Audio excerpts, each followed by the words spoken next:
देखो बच्चों, बेटा आज शिक्षक दिवस है और आज की पता है, मैंने सुबह उठते सार सबसे पहले अपने भगवान स्वरूपी अपने टीचर को याद किया है, जिसके कारण मैं आज यहां हूं। और जिन अध्यापकों के कारण बेटा, जिन अध्यापकों का आशीर्वाद मेरे साथ रहा है, वो पहले भी था और आज भी है। मैं कभी भी ऐसी प्रॉब्लम में फंसता हूं कि भाई मुझे सॉल्यूशन चाहिए, तो बेटा मैं अपने टीचर के पास फोन करता हूं, अपने गुरुजी के पास फोन करता हूं कि गुरुजी मैं क्या करूं। तो वो मुझे, जैसे पहले वो छोटा है, हम छोटे जैसे वो पहले समझाते थे, आज भी ऐसे समझाते हैं, पूरी तरह गाइड करते हैं। मैं बेटा इस शिक्षक दिवस के जो ये आपका एक त्योहार है, इसके ऊपर एक ही बात कहता हूं कि बेटा जो बच्चा अपने अध्यापक की इज्जत करेगा ना, बेटा मैं गारंटी देता हूं कामयाब होगा 100%।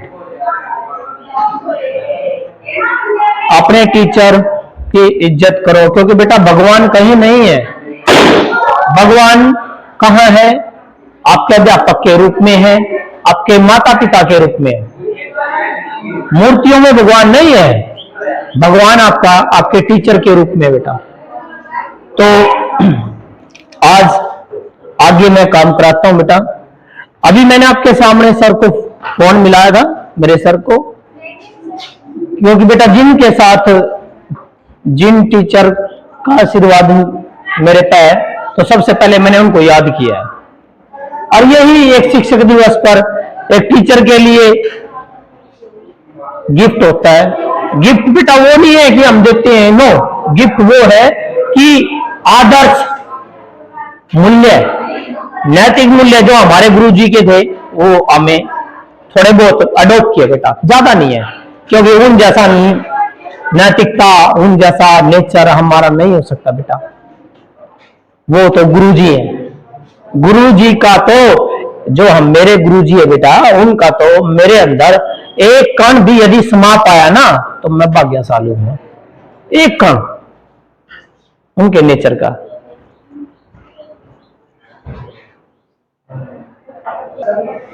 देखो बेटा, आज हम शुरुआत कर रहे हैं बेटा। कल मैंने टॉपिक आपको कराया था फोर्स, अपोजिंग फोर्स, जिसका नाम हमने टॉपिक का कराया था फ्रिक्शन। फ्रिक्शन के टाइप मैंने कराए थे आपको दो, एक सॉलिड और एक लिक्विड। सॉलिड का नाम था बेटा कॉन्टैक्ट या यस एक्सटर्नल, ठीक है। तो आज जो हम करेंगे बेटा, वो टाइप ऑफ सॉलिड फ्रिक्शन है। क्या बेटा? Type of solid friction, type of solid friction. तो बेटा सॉलिड फ्रिक्शन की जो टाइप है वो क्या थी? Contact friction, solid friction. तो बेटा इसकी तीन टाइप है। नंबर एक स्टैटिक्स, नंबर दो लिमिटिंग, नंबर तीन काइनेटिक। इसकी कितनी टाइप है बेटा? तीन टाइप है। नंबर एक है बेटा स्टैटिक्स, स्टैटिक फ्रिक्शन। नंबर एक बेटा स्टैटिक फ्रिक्शन। नंबर दो जो बी है वो लिमिटिंग। क्या बेटा? Limiting friction. और नंबर तीन जो है बेटा काइनेटिक। क्या बेटा? Kinetic friction. सी है बेटा काइनेटिक फ्रिक्शन।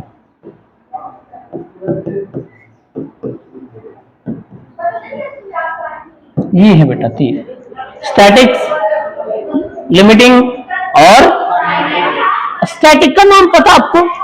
स्टैटिक शब्द किसके लिए होता है? रेस्ट। स्टैटिक का मतलब है, लेकिन फ्रिक्शन कब होता है? जब बॉडी ट्राई कर रही है। ये नहीं है कि भाई आपने एक वस्तु को रख दिया दूसरी वस्तु के ऊपर और ऐसे रख दिया, यहां नहीं होगा। क्योंकि क्या लगना चाहिए? फोर्स लगना चाहिए। जैसे कि कोई चीज फंस गई और आप बच्चे धक्का लगा रहे हो और निकल नहीं रही, तो वो क्या है? क्या वो? Static friction.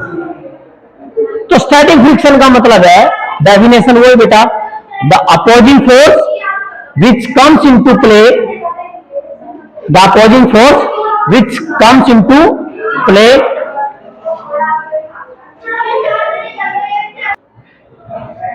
देखो बेटा, स्टैटिक्स का मतलब क्या होता है बेटे? स्टैटिक का मतलब होता है एट रेस्ट। क्या मतलब होता है? लेकिन इसका मतलब ये नहीं है कि रेस्ट में तो फ्रिक्शन होगा, नो। स्टैटिक फ्रिक्शन की डेफिनेशन जो क्या लिखोगे? The opposing force, yes, the opposing force which comes into play, yes, which comes into play, very good बेटा, विच कम्स इनटू प्ले कब बेटा? When one body try to move, one body try to move yet actual motion not to be started. भाई try कर रही है लेकिन actual में motion start नहीं हो रही है। कहां? Over the surface of another body. क्या लिखा? The opposing force which comes into play when one body try to move yet actual motion not to be started, भाई एक्चुअल मोशन स्टार्ट होगी, actual motion तो start नहीं है, लेकिन वो क्या कर रही है? बॉडी ट्राई टू मूव कर रही है, ट्राई टू मूव कहां? Over the surface of another body, over the surface of another body, over the surface of another body. तो बेटा ये जो डेफिनेशन है is called, this is called, that is called static friction. क्या बेटा? That is the static friction. ये static friction है। इसका मतलब ये नहीं है कि भाई आपने कोई वस्तु रख दी, क्या उसके ऊपर फ्रिक्शन लगेगा? फ्रिक्शन होगा वहां? नो। फ्रिक्शन कब होगा?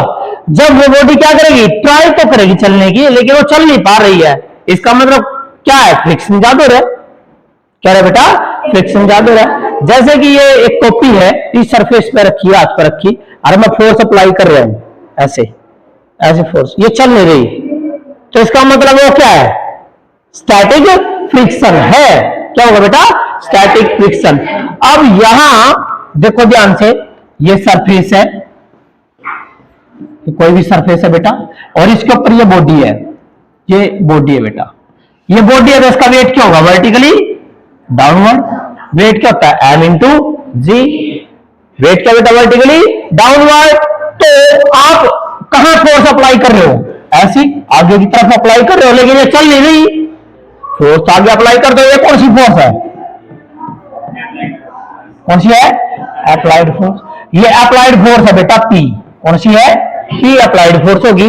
और जो फोर्स ऑफ फ्रिक्शन कहां बनेगा? दो सरफेस, दो बॉडी के सरफेस के बीच में, दो बॉडी के सरफेस के बीच में। ये रहा, यहां यहां क्या बनेगा? Force of friction. Force of friction क्या होगा? अपोजिट। अप्लाइड फोर्स ऐसे है तो फोर्स ऑफ फ्रिक्शन अपोजिट होगा।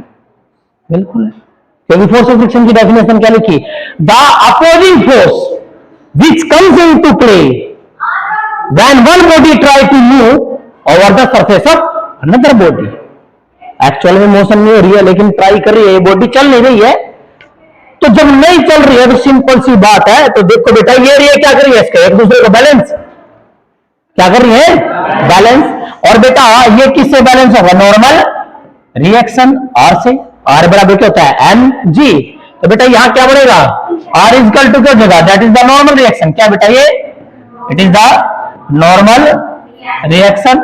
नॉर्मल रिएक्शन, और आप ये कह सकते हो you action and that is the reaction. Action वेट रिएक्शन आ जाएगा, फोर्स ही एक तरह से। तो बेटा और ये एम इंटू जी क्या बेटा? Weight of the body. क्या बेटा? Weight of body. कौन सा वेट है बेटा? ये true, that is the true weight. क्या बेटा? ये true weight of the body. Vertically downward रहेगा, वेट तो हमेशा डाउनवर्ड रहेगा। ये कौन सी फोर्स है? अप्लाइड। तो बताना मुझे क्या डायग्राम से बताना, आर बराबर क्यों है, आर बराबर M G, equation 1। Okay very good. दूसरा पी बराबर, आ रहा बेटा पी बराबर एफ, मैग्नीट्यूड तो क्या रहेगा, सेम रहेगा, डायरेक्शन ही तो उल्टी है भाई। अप्लाइड फोर्स और फोर्स ऑफ फ्रिक्शन दोनों का मैग्नीट्यूड क्या है, इक्वल, दोनों का क्या रहेगा बेटा, इक्वल,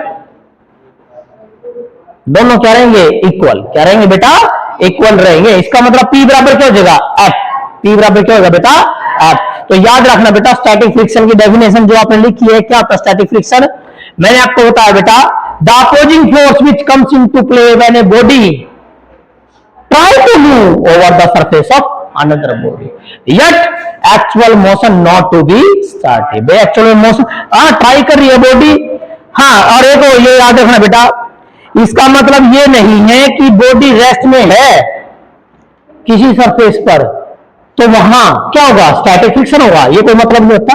स्टैटिक फ्रिक्शन कब होगा, जब बॉडी के ऊपर क्या लग रही है, फोर्स लग रही है, बॉडी चल नहीं रही है, ठीक है बेटा। तो then there is a friction and that friction is called क्या बेटा, इसको हम क्या बोलेंगे, that is the static friction. तो P बराबर F, मैग्नीट्यूड इक्वल है लेकिन डायरेक्शन क्या रहेगा, आप ये लिख सकते हो P बराबर माइनस F, P बराबर minus F। Applied force and force of friction both are equal and opposite, equal and opposite, ये रहेगा बेटा आपका टॉपिक आ जाएगा। अब यहां जो है आगे करेंगे बेटा कि नेक्स्ट इसी में दूसरा पार्ट, ये तो पहला था स्टैटिक फ्रिक्शन, दूसरा कौन सा है, लिमिटिंग फ्रिक्शन। सेकंड है लिमिटिंग फ्रिक्शन बेटा। तो देख ध्यान से, जो लिमिटिंग फ्रिक्शन है ये इंपॉर्टेंट है, काफी इंपॉर्टेंट है बेटा ये लिमिटिंग फ्रिक्शन।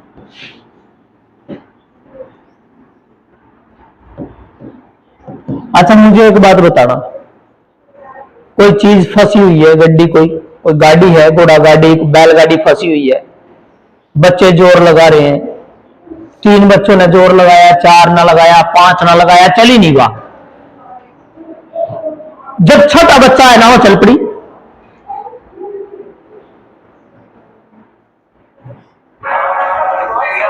तो क्या क्या इसका मतलब क्या है बेटा, देखिए eight the verge highest point पर, बिल्कुल हाईएस्ट पॉइंट पर, मान लो इस पॉइंट पे आपने जितना जोर लगाना था आधा का अधिक का कोई चीज यहां लग चढ़ा दी, एट द वर्ज, टॉप है यहां एट द वर्ज, तो यहां तक जो मैक्सिमम अपोजिंग फोर्स बनेगी उसका नाम क्या बनेगा, लिमिटिंग फ्रिक्शन। और उसके बाद क्या जगह बॉडी चल पड़ेगी बेटा, आपने जोर लगाया, जोर लगा के यहां तक चढ़ा दिया आपने वो body at the verge, at the verge, और इसके बाद फोर्स लगाओगे तो बॉडी क्या होगी, चल पड़ेगी। इसके बाद लगाएंगे तो क्या जगह चल पड़ेगी। मतलब कि 5 बच्चे थे, 5 बच्चे तक वो चली नहीं, छठा बच्चा है तो चल पड़ी, तो इसका मतलब 5 क्या मैक्सिमम, 5 क्या था बेटा मैक्सिमम, तो वो मैक्सिमम वैल्यू जब तक वो नहीं चली थी, लेकिन कहां थी, eight the verge, at the verge, तो बेटा वो क्या बनेगा, लिमिटिंग फ्रिक्शन। आप ये क्या दो, किसकी मैक्सिमम वैल्यू है, maximum value of the static friction, the maximum value of किसकी, स्टैटिक फ्रिक्शन, उसको नाम क्या देंगे बेटा हम, लिमिटिंग।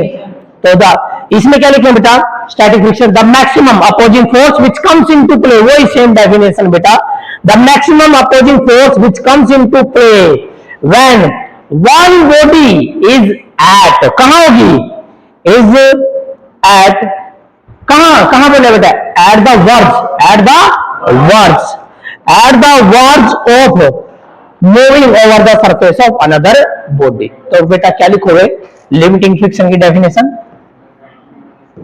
हाँ, the maximum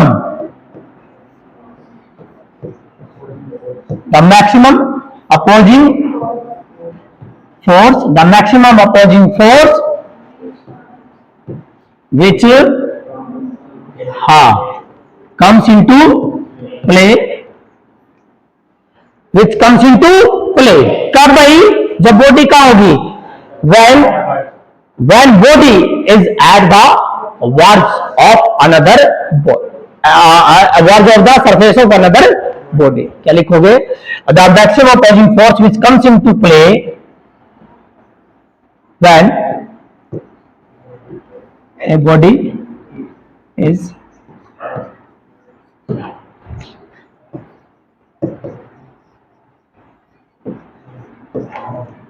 just at verge of कहां? surface of another body. surface of another body. surface of the another body. that is called limiting friction. दूसरी डेफिनेशन, इसकी सिंपल वाली डेफिनेशन क्या लिखोगे? किसकी वैल्यू है? स्टैटिक फ्रिक्शन की क्या? Maximum. The maximum value of static friction क्या लिखोगे बेटा? The maximum value of static, the maximum value of the static friction, the maximum value of the static friction is called, क्या बोला बेटा? is called, yes, is called limiting friction. is called limiting friction. maximum value किसकी? static friction की. उसको क्या बोलेंगे बेटा? limiting friction. ठीक है बेटा, याद रहेगा. अब सुनो बेटे, इसमें जो मेन है ना वो डायग्राम मेन है. ये डायग्राम बेटा ये ध्यान से देखना. तो हम डायग्राम बनाएंगे अप्लाइड फोर्स और किसके बीच में? Force of friction. ये क्या बेटा? अप्लाइड फोर्स है. क्या बेटा? ये अप्लाइड फोर्स. अप्लाइड फोर्स किससे लोगे? पी से. और ये क्या बेटा? इस एक्सिस में क्या लोगे? क्या लोगे? फ्रिक्शनल. क्या बेटा? ये फ्रिक्शनल फोर्स. क्या बेटा? ये फ्रिक्शनल फोर्स. ये फ्रिक्शनल फोर्स है एफ. ठीक है भाई. अब यहां पर देखो ध्यान से बेटा, ए लो तो यह जो मैक्सिमम वैल्यू है maximum value eight the verge. Verge तो यू है, वर्ज तो यू पॉइंट है. वर्ज कौन सा पॉइंट है बेटा? ये वाला पॉइंट है. तो यहां से हालांकि जो मैक्सिमम वैल्यू आती है वो कौन सा फ्रिक्शन है? कौन सा फ्रिक्शन है? कौन सा बेटा? Limiting force of limiting friction. क्या आएगा? ये force of limiting friction. maximum value of the static friction. maximum value of the static friction. Clear है? उसके बाद हम फोर्स लगाओ तो बॉडी क्या होगी? चल पड़ेगी. चल पड़ेगी. ये कौन सा है? काइनेटिक. कौन सा? ये kinetic. That is the F के काइनेटिक फ्रिक्शन. कौन सा बेटा? ये काइनेटिक फ्रिक्शन है. जब तक नहीं चलेगी कौन सा था वो? स्टैटिक. और एट द वर्ज लिमिटिंग. और जब चल पड़ी काइनेटिक. समझ गए? तो बेटा ये याद रखना, ये डायग्राम इंपॉर्टेंट डायग्राम है, बनाना है आपने. तो जो स्टैटिक फ्रिक्शन है बेटा, मैंने अभी बोला है कि स्टैटिक फ्रिक्शन कहां तक है? यहां तक ही तो. ये भी ये यहां लगता रेस्ट में ही है. यहां लगता रेस्ट में ही है. स्टैटिक फ्रिक्शन हो गया. ये वाला क्या बनेगा बेटा? स्टैटिक फ्रिक्शन ही हो गया. तो इसका मतलब ये वाला स्टैटिक फ्रिक्शन है. और maximum value eight the verge of the body कहां है? Eight the verge of another body. तो ये वाला कौन सा बनेगा आपका? Limiting friction. और उसके बाद यदि बॉडी चल पड़ी तो वो क्या होगा? Kinetic friction. जब बॉडी चल रही है तो फ्रिक्शन क्या होगा? कम होगा. बॉडी चल रही है तो क्या होगा? फ्रिक्शन कम होगा. तो सीधी सी बात है, यहां क्या मिलेगा हमें? F K is less than F N. F K less than क्या होगा? अरे एफ क्या? फोर्स ऑफ फ्रिक्शन क्या हो रहा है? अपोजिंग फोर्स ही तो है. फोर्स ऑफ फ्रिक्शन क्या बेटा? Opposing force. लेकिन ये तो चल गई. चल गई तो इसका मतलब है force of friction. Kinetic friction क्या बेटा? कम. काइनेटिक फ्रिक्शन क्या बेटा? कम है.